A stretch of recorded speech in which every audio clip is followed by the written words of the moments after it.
In the middle of ancient Mexico, a city rose from a lake, built on stone, filled with gold, and driven by a belief in blood and gods. This was Tenochtitlan. It became the heart of the Aztec Empire. From a small island settlement to one of the world's largest cities, the Aztecs built something incredible. But in just 2 years, it all collapsed. This is the true story of how the Aztecs rose and how they fell. The Aztecs, originally called the Mexica, arrived in the Valley of Mexico in the early 1300s. In 1325, they built their capital city, Tenochtitlan, on a small island in Lake Texcoco. At first, they were seen as outsiders, but they adapted quickly. They built canals, floating gardens, and impressive temples. Then, in 1430, they formed the Triple Alliance with 2 neighboring cities, Texcoco and Tlacopan. Together, they began expanding their power. This was the start of the Aztec Empire. The Aztecs were skilled warriors, but their power came from their beliefs. They thought the sun needed blood to survive.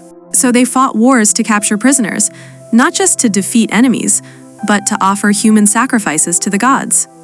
Thousands were killed on top of their pyramids. They believed it kept the world alive. To the Aztecs, religion and war were deeply connected. Sacrifice wasn't cruelty, it was a duty.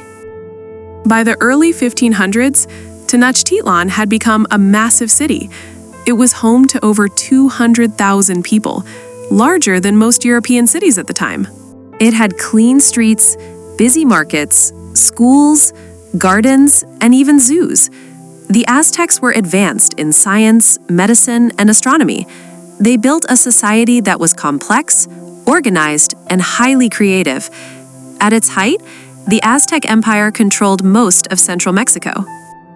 But in 1519, everything changed. A Spanish explorer named Hernán Cortés arrived on the coast of Mexico with just 500 soldiers and a few horses. The Aztecs were unsure what to make of him. Some thought he might be a god. Cortés took advantage of that. He formed alliances with local tribes who hated the Aztecs. Then he marched toward the capital. Eventually, he captured the Aztec emperor, Moctezuma II, and chaos followed. In 1521, after a long and bloody siege, Tenochtitlan fell. The city was destroyed. Its temples burned, its people killed or enslaved. More than 200,000 lives were lost. The Aztec Empire came to an end. In just 2 years, an advanced and powerful civilization disappeared. But the Aztecs weren't completely lost. Their language, Nahuatl, is still spoken today. Many Mexican traditions, foods, and place names can be traced back to Aztec roots. Their art, ideas, and stories live on. The Aztec Empire reminds us that no power lasts forever. Even the greatest civilizations can rise and fall.